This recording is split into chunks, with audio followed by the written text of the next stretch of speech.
Do I need to do this? Do I need to make a blueprint, right? A plan, little by little to get there. Like, it ain't gonna all happen overnight. The best way I put it is I would rather not be liked for my authentic self than not be liked for trying to be the person you think. Sometimes the stuff that sucks, you gotta run straight into. You just gotta go to it. Like just right into. If you stop differentiating, you die. I want them to be able to support themselves, support their family. I want them to be great human beings at the end of the day. I want to be able to say, like, okay, this is my legacy. I helped make a difference in this young man's life. If you're poor, you don't have to stay poor. Right. My name is Derek Lyons. I am the host of the Blueprint Banter podcast, and with me today is Chris Trott, also known as Trottie.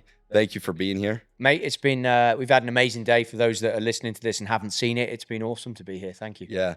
Where did you have to fly in from specifically today? So today was easy, or yesterday I came San Diego, Phoenix, and then Phoenix straight over here. But I mean, Des Moines, Iowa is the place. I'm having a great time. Yeah, so 20 years involved with the tour, working with TaylorMade. You obviously traveled all over. You were involved with the Asian tour, DP World Tour, the PGA Tour. Involved with Live, I assume. There isn't a tour on this earth that I haven't been connected with at some point. Yeah, that would be the shortest way to do that. So traveling is obviously you're accustomed to it. I basically spent 20 years traveling, which was amazing, and it's amazing what golf gives you. And we touched on it earlier today, like the fact that I'm here and now connected with a company that is organized, entertains, is connected to the golf consumer, I think is pretty awesome. Obviously for me, working with tour players, details is everything. If people could see where we are today and this home that we've walked around, everything from the best, biggest residential moss wall I've ever seen in my life through to the backlights that I now want in my bathroom, it's pretty awesome. And to think that golf has given me all that and this journey is amazing. So I'm forever thankful to the game for that, for sure. That is incredible. And in the building world too, right? Sometimes we reflect back on what it was in our early childhood, whether it was a grandparent or somebody that got us into the game. But same for me, obviously, the fact that we were able to connect golf with building. When I look back and reflect on what it is that got me into the building game, it's pretty cool to think back of those special moments. So for you, what was it sort of that got you started in golf? Was it a relative or how did that work? Yeah, I mean, it was parents. Dad basically worked. It was like 80s, 90s. My old man worked pretty hard, and you weren't seeing him unless you were doing something at the weekend with him. And credit to himself, like he made golf an activity that I played every sport, but golf was the one that I ended up gravitating to. And to see him, I was playing golf with him every weekend. So it was good. Yeah. And UK, not great weather. So it's like you're playing in hail, wind, rain, sun, the whole lot. So it was good. But you're like, hey, as long as I'm out here with Dad, right? I think initially, yeah. And to spend that time with him. And then like all good parents, he got me in with some good players and some other kids that were better than me. And I basically then really turned it on and dropped the other sports and just spent a ton of time working at golf. What age were you when you were like, hey, I'm pretty good at this? Jesus, I mean, because golf isn't a game that comes naturally to a lot of people. I would say that I've never really got to a point where I've thought I'm pretty good at it, to be fair, because the levels of expectation raised. But when I was 23, 24, I was a useful golfer. And I could get around a tour golf course and hold my own and stay in the game. And I think that I didn't achieve the heights as a player that I wanted. And as a result, I stepped away from it a little. And that grit and grind to get a score out of a round when you're not on, I kind of have lost that. And golf has become more of a social thing for me. Obviously, fitting golf clubs is my number one passion to do with the sport now. But playing-wise, those 75s that you used to turn into 71s, I would say that I don't do that as well as I used to, for sure.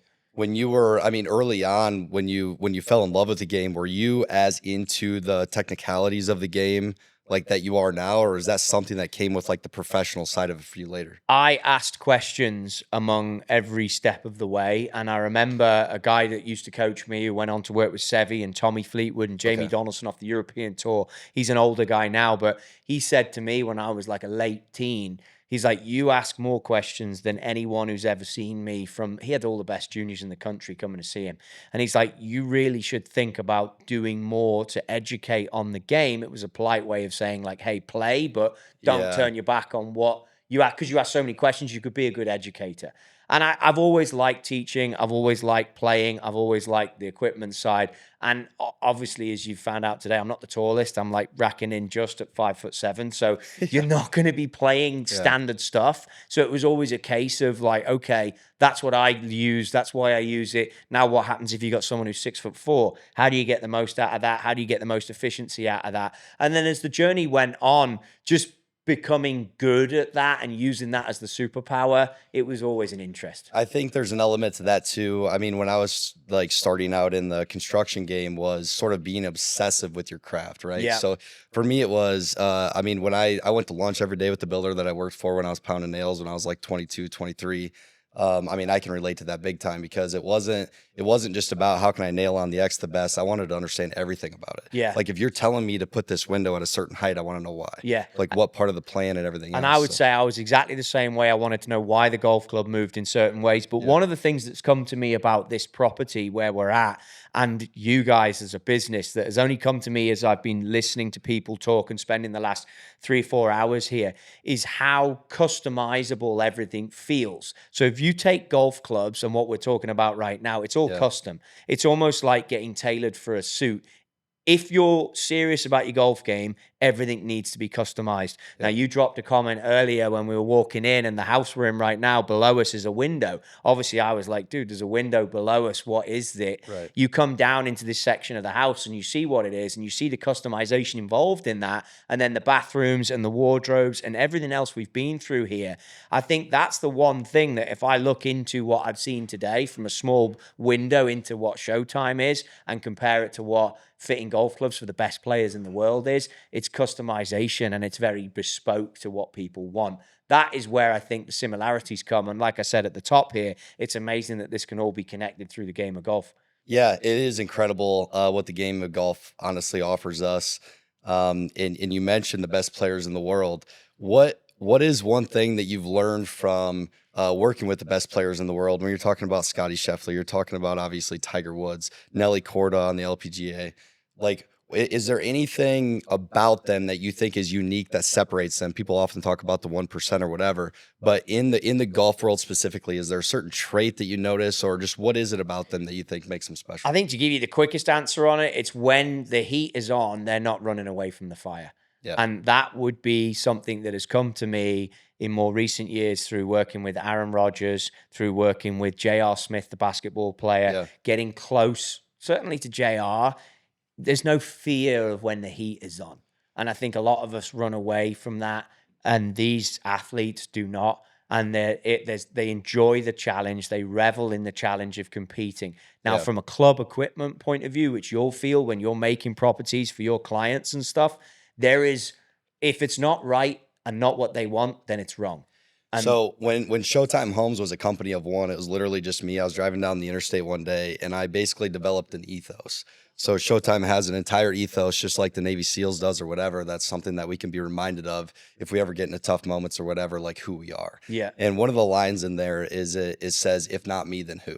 Yeah. So essentially all that means is when shit does get tough or things hit the fan or it's a heightened environment or whatever, I was put here to take care of this. Yeah. I don't want anybody else to step in. I want me to take care of it. And that's kind of something that anybody can adhere to that's on our team is just in their given role, it needs to feel like, hey, I was put here to take care of this. Yeah. So I love that. And I agree. And I think that from a tour point of view, there's been scenarios over the years. Obviously, these drivers and stuff that we work with have a tolerance. And you get a point where you're changing drivers on the eve of major championships, which has happened before. And the guy's gone on and won. So you're right. You get in a situation where there's no one else there. And all of a sudden you wake up and you realize like, hey, I'm the man for doing this and let's get it done. Have you personally been in one of those positions Yeah, before sure. where you're I mean, like, holy fuck, this is a lot? Not in the sense that I'm like, holy fuck, it's a lot, because it happened. You know, I built my relationships with Martin Keimer, Justin Rose early on. Those guys, they go on and win majors, and that's awesome. But I mean, looking back, we had a crack driver at Belle Reve. I was mentioning it this morning at breakfast, and you got Brooks Koepka there, and you don't realize the magnitude of that moment until you maybe reflect on it 2 or 3 years later. That Jesus, you know, that driver I changed that the Fitzy night just before. had that happen in a couple, Yeah. you know, And months obviously, ago. there's the highlights of someone who's not in a contract and hasn't got that sorted out and fixed yet. Obviously, the PGA Tour, the Live Tour, all these pro tours, they're competitive places to get clubs in play, as the landscape you're in is. So that 1% that you give extra, or that if not me, then who? Yeah. That's an attitude you got to Love have that. in that scenario, you know. Hell yeah. What just kind of speaking to that too, is there any moments on tour, like in the tour truck, maybe somebody's getting ready for a big major or whatever, that just like you highlight kind of when you look back at like, wow, that was a wild moment, or any cool stories maybe with Tiger that like kind of caught your attention or anything like that? I think one of the more recent ones that was a wow moment. So Xander Schauffele's gone on recently and won the PGA. Yeah. So Erin Hills, he came on that truck, which was years ago as a rookie, and I didn't know who he was. And the boys are like, "Oh, he's a San Diego Adidas kid." guy. Yeah, San Diego kid, Adidas guy. And he came on, and I think I did his loft and lies, thinking nothing of it, just a standard loft and lie check. And then obviously he walks out the door, goes and plays well at Erin Hills. The rest of his career goes from there. Gotcha. I think that was a moment to be like, you can never, and I'd already was at this stage, but you can never just expect whoever's coming through the door, if they're the qualifier Yeah. in this game, pro golf, you don't know who's going to go on to become the next big dog. And obviously he's gone on to become massive. And I've had a very good relationship with Xander, even though he's gone to Callaway now. Yeah. But I've had a very good relationship with him working wise for that duration. And I think it goes back to having the moment when you're like, look, let's give this guy needs the attention that at that time it would have been the Garcias of this world who were the highest players, you know? Yeah. Yeah. Sergio, hell of a player. Yeah, I mean, obviously, Jeez. he's 1 year above me in junior golf. Okay. And the folklore of him as a junior in the tournaments we were playing in the UK and the British Am and stuff. You played with Sergio back then. Played in tournaments the year after he left. But I played in stuff that Rory played in. Okay. But the folklore of him playing, he was significantly better than everyone else. Yeah. So when you stand there and think about, I mean, here's a moment when you think about, oh, okay, I want to be a player. And then you look at someone like Garcia, like that's the level.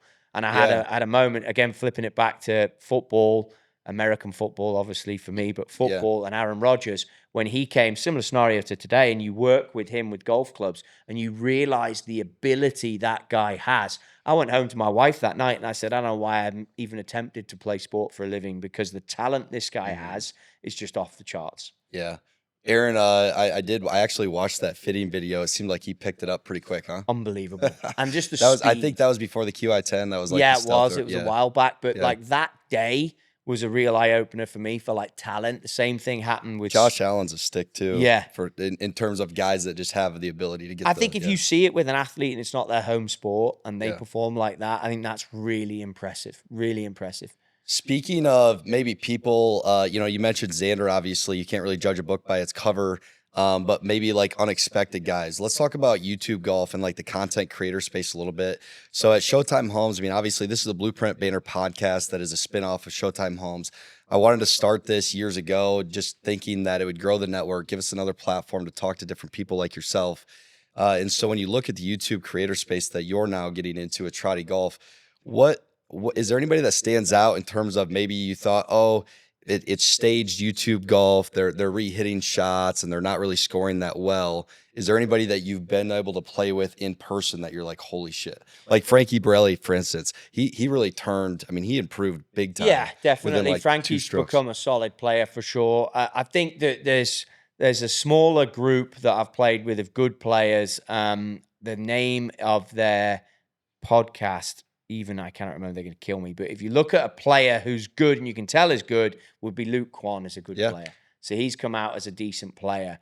Trying to think of that gambling. Well, Dalkey with Good, he was another guy that played. Didn't he actually played in at Augusta? Didn't he? He's a good player for sure. Who I haven't played golf with yet, but I've played with Luke and bowled up and had some holes with him, and just you can tell like the way someone hits it and the way he hits it. But YouTube golf and tour players and anyone out there listening to this, it's a huge divide, like a miles away from what is a good YouTube golfer compared to what is a good tour player. It's not even comparable. When you played, so and part of that is like the tournament pressure that gets put on you when you're in a PGA Tour event. It's a completely different magnitude than playing a playing around with somebody following you around with cameras, obviously, it's an entirely different environment. When you played in the Midwest Good Open, Yeah. what did that feel like in terms of like tournament? Was there an added So feel to that? it's different because you're entertaining. For me, I Yeah. prefer tournament golf without Okay. cameras, like because that's obviously what I really grew up with. Okay.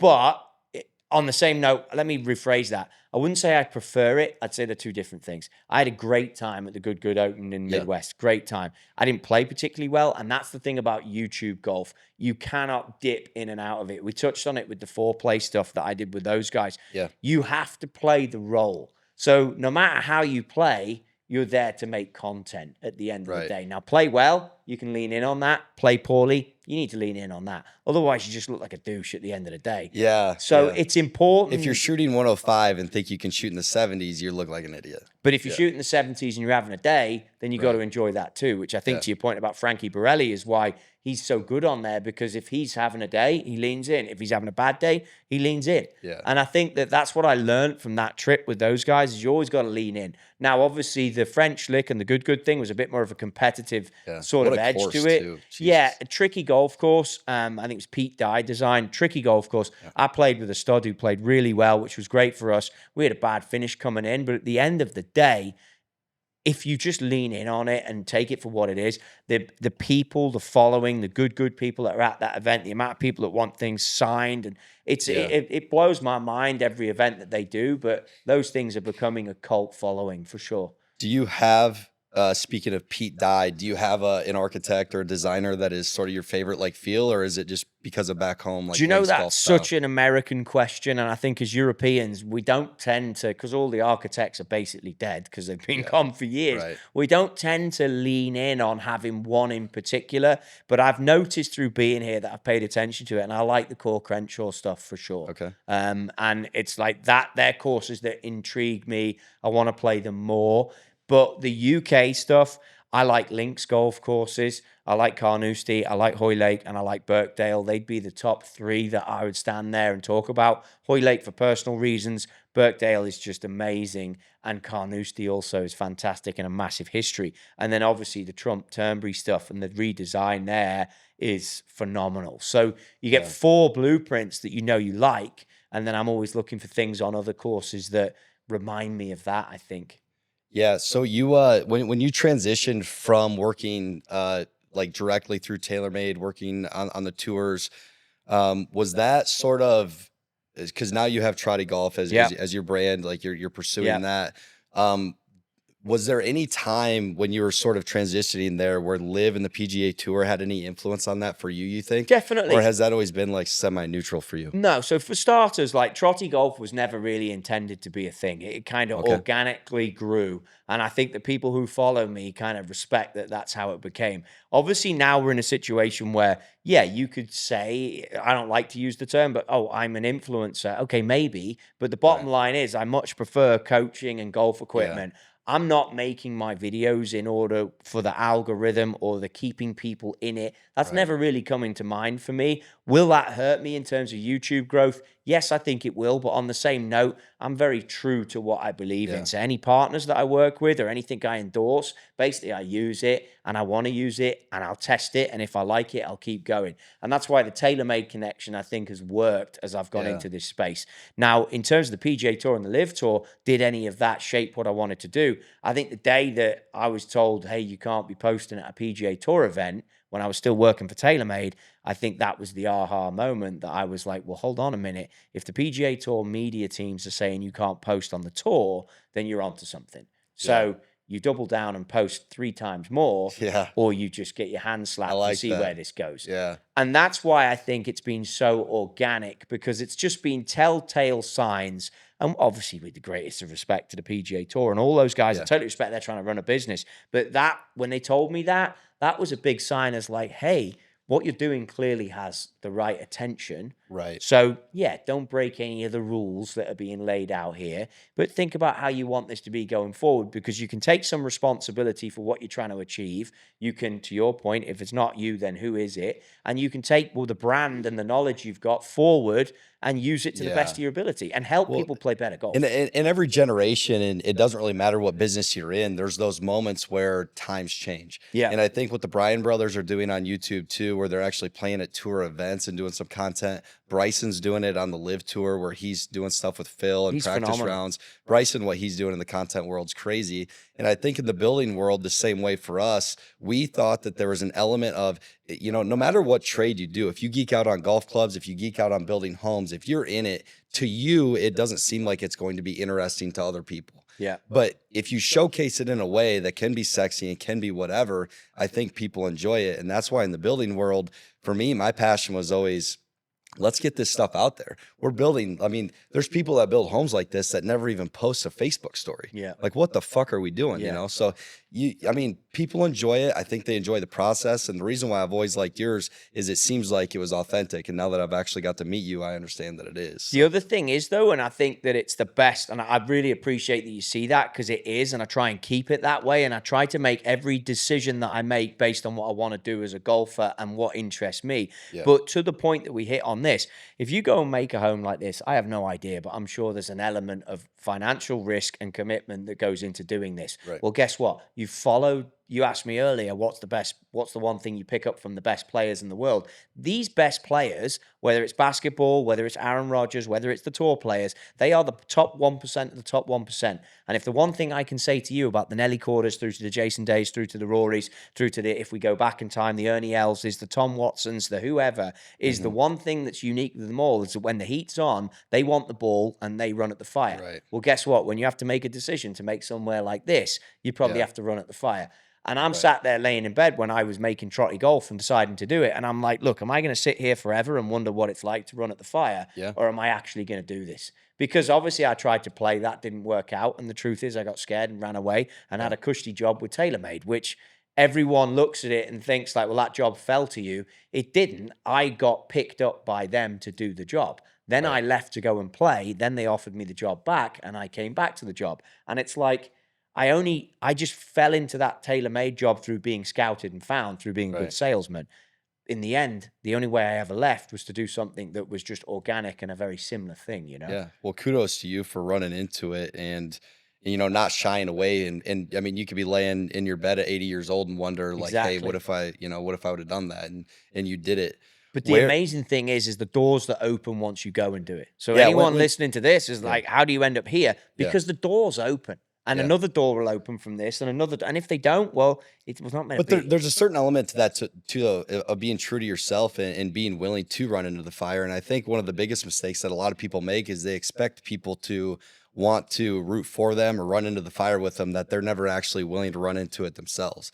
And for me, like, I mean, call it stupid, naive, whatever it is, but I'm not scared, you know? So if you feel like you have the right team around you and the right mentality, to me, it's just like, fuck it, there's nothing we can't face. But if you look at a tour player's journey, sorry to interrupt, but you look at a tour player's journey, they become a good amateur. That's step one. Then they go to Q school. They might fail. Then they get through Q school. Then they get on tour in a bottom feeder event. Then they win a bottom feeder event. Then they go and win another level. Then they get to, like, look at Xander. It didn't just happen. Exactly. You know what I mean? The first house we built, we lost over 100K on. Exactly. I mean, we took it in the teeth and we went and hired the best GC in the market.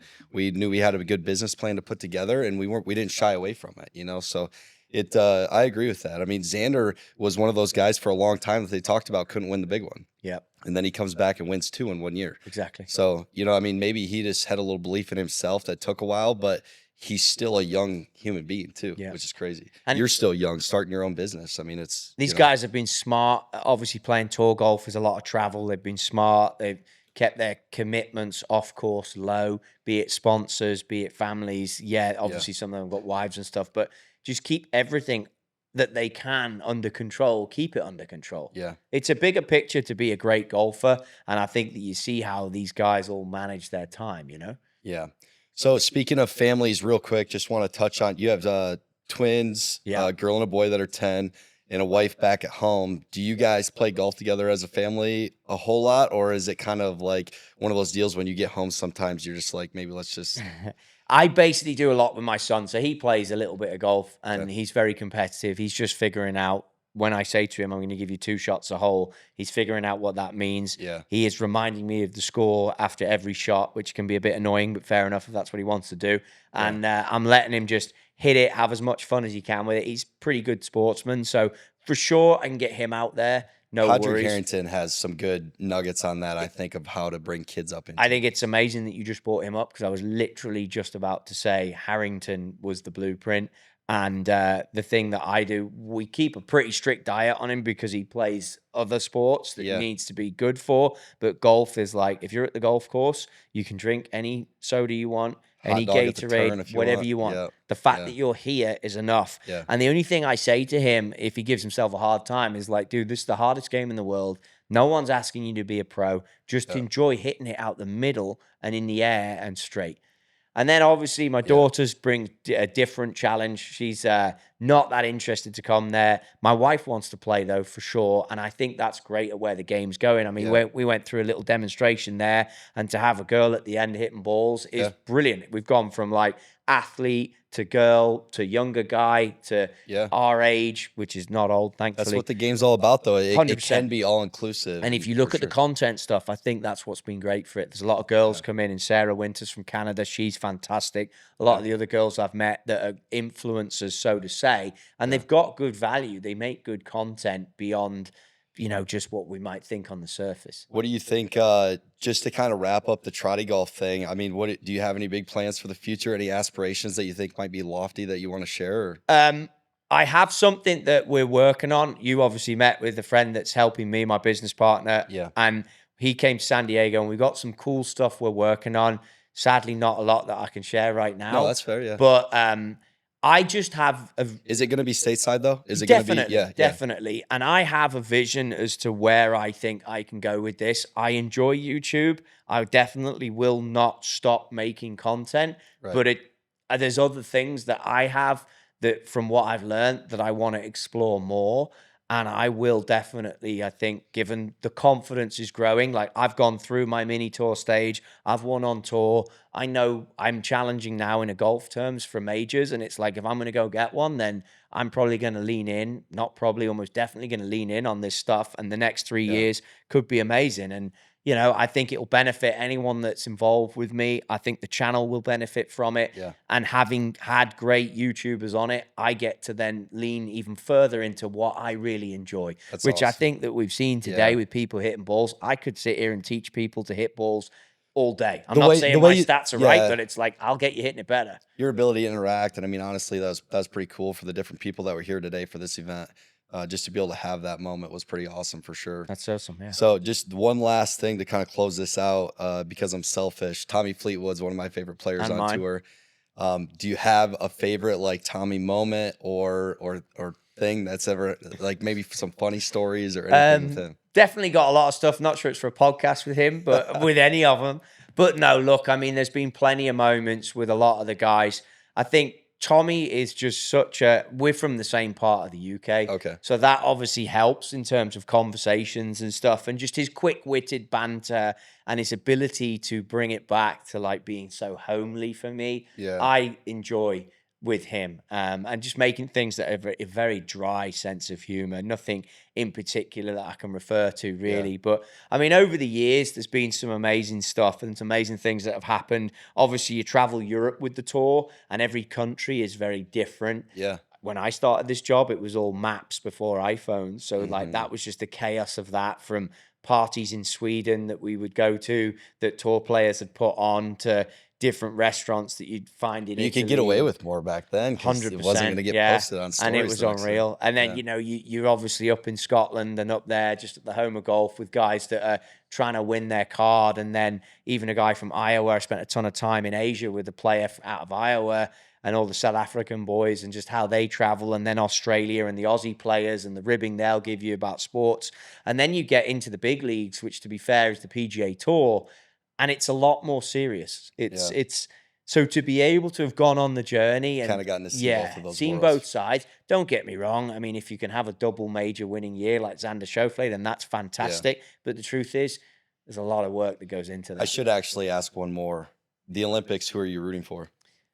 Still GB and I, yeah, and Okay. obviously I mean, Tommy it had to be. And Fleetwood, Tommy yeah, podium. yeah, I mean, that was pretty cool to win a medal. yeah. I mean, coming Nelly, down the stretch, like, you know, I was almost rooting for him too. Obviously, I wanted Scotty to win it and get the American flag up there. But, you know, I'm not going to say he crumbled or anything like that, but it was kind of tough to see that one go. But. yeah, I mean, obviously it's a fun tournament to watch. I think that's helped a lot for participation in the guys and the girls as well. I know my kids like watching that, and the fact that the Olympics was in for a medal, I know they loved that. Yeah. So it's brilliant. It's brilliant to see golf included. It's brilliant to see where it's going. It's brilliant to see the kids getting into it as well. Thanks, Trottie. Awesome. Thank you so much for having me. Appreciate it. This has been an amazing couple of days, and yeah, I'm looking forward to what else is to come. Oh yeah, that's a wrap, man. Thanks, buddy. Clapper cut.